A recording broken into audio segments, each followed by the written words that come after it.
হে hello everyone, কেমন আছো সবাই? আশা করি ভালো আছো। আমিও খুব খুব ভালো আছি। তো চলো তোমাদের সাথে আরও একটা মিনি ব্লগ শেয়ার করতে চলে এলাম। দিনটা ছিল 2026-এর 19শে জানুয়ারি সোমবার। তো আমি, ভাই, আমার ভাইয়ের ওয়াইফ মানে আমার ছোট্ট বোন দীপা, তার মা, বাবা এবং ভাই সবাই মিলে বেরিয়ে পড়েছিলাম একটা মেলায় যাওয়ার জন্য। মেলাটা ছিল আমাদের এখানকারই স্বপ্নের মা ঘাঙালি পুজোর মেলা, এবং সেখানে আগে থেকেই মাইমা, তাহি মশাই এবং আমাদের ছোট্ট বিয়াই আমাদের জন্য অপেক্ষা করছিল, এবং ফাইনালি আমরা এসে উপস্থিত হয়ে গেছি। তো চলো এবার মাকে দর্শন করানো যাক। এটা হচ্ছে আমাদের স্বপ্নের মা ঘাঙালি। এই বছর নতুন মন্দির প্রতিষ্ঠা হলো।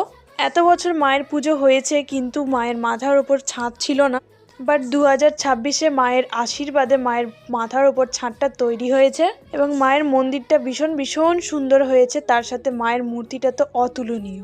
জানি না তোমরা এই মাকে দর্শন করেছো কিনা, যদি কেউ দর্শন করে থাকো তো অবশ্যই কমেন্ট করে জানিও। মায়ের বড় মূর্তির সাথে আরও ছোট ছোট মূর্তিরও পুজো হবে। যাদের মানত থাকে তারা এই মূর্তিগুলো দিয়ে এখানে পুজো করে। তারপর মাকে দর্শন করে মার প্রণাম সেরে নিয়ে চলে গেছিলাম একটু মেলার দিকে ঘুরতে। মেলা জিনিসটা খুব আমি একটা ভালোবাসি না, ঘুরতেও ভালোবাসি না, যেতেও ভালোবাসি না, তবুও সবাই ছিল, ভাই, ভাইয়ের বউ, তার বাবা মা, তো একটু তো ঘোরাঘুরি করতেই হবে, নাহলে তো মেলা আসার আমার সার্থক না হলেও তাদের সার্থক হবে না। তারপর আমরা দুই বোনের লটারির টিকিট কাটলাম। সেই টিকিট কেটে আমরা পেলাম একটা গামলা আর একটা পা মোছার পাপোশ। প্রথমে টিকিটটার দাম ছিল 30 টাকা, তারপরে আমি একটা 20 টাকা দামের টিকিট কাটলাম। সেটাতে তো কিচ্ছুই পেলাম না, মনটা খুবই খারাপ হয়ে গেল। 20 টাকা শুধু শুধু জলে চলে গেল।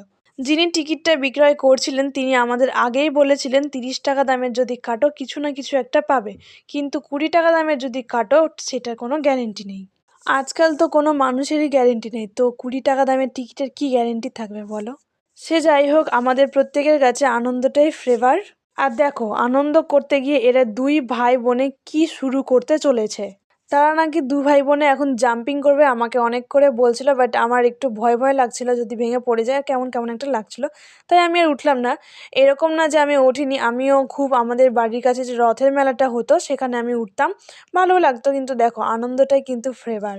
তারা খুব এনজয় করছিল, আমারও তাদের দেখে আমরাও মজা পাচ্ছিলাম। মেলা খুব একটা না আসা হলেও যে মেলার আনন্দটা আছে সেটা মেলায় না এসে কিন্তু পাওয়া যাবে না।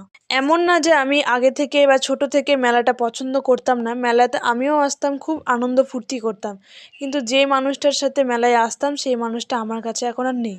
সেই জন্য মেলার প্রতি একটা আকর্ষণ টান আর কিছু নেই। সে যাই হোক, তারপর মেলা ঘোরাঘুরির পর আমাদের তো খিদে পেয়ে গেছে। তারপর আমরা ঘুগনি খেয়েছিলাম, ঘুগনির শর্টসটা নেওয়া হয়নি। তারপর একটা দোকানের রোল চাউমিন খেয়ে আমি চলে এসেছিলাম বাড়ি। তো কেমন লাগলো তোমাদের এই মেলার ভিডিওটা অবশ্যই কমেন্ট করে জানিও। ভালো লাগলে লাইক, কমেন্ট এবং আমার চ্যানেলটাকে সাবস্ক্রাইব করে